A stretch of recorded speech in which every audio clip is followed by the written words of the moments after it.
Speedy dispute resolution. Previously it is courts. Courts are obviously time consuming and are also not cost effective. They also charge a lot of cost for that.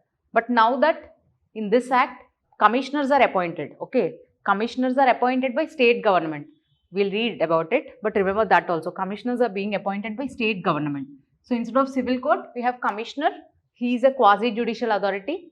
He is responsible for any dispute resolution or to determine how much compensation a particular employer has to pay. Everything will be determined by commissioner. So in this case, it is much quicker process. Transfer burden of workplace risks from workers to employers. Because it is no fault liability system, now employer should not have to prove that is employee's negligence, right? However, he has to pay the compensation. So no burden on the employee to prove himself. Workplace safety. Now, if some accident, injury or any death happens, employer has to pay a huge compensation. So what he will think? Instead of paying the huge compensation, I will take the safety measures so that injury do not happen. So not out of his own moral consciousness, still employer is ensuring that workplace is safety. So indirectly, we are promoting the workplace safety through this act. Okay.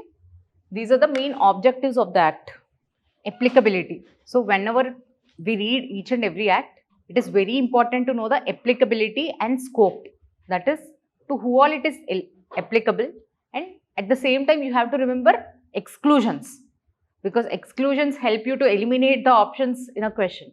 So let us look at the applicability of this act.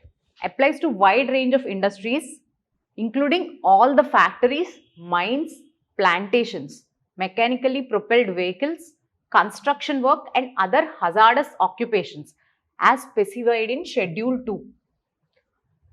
Establishments employing 10 or more persons.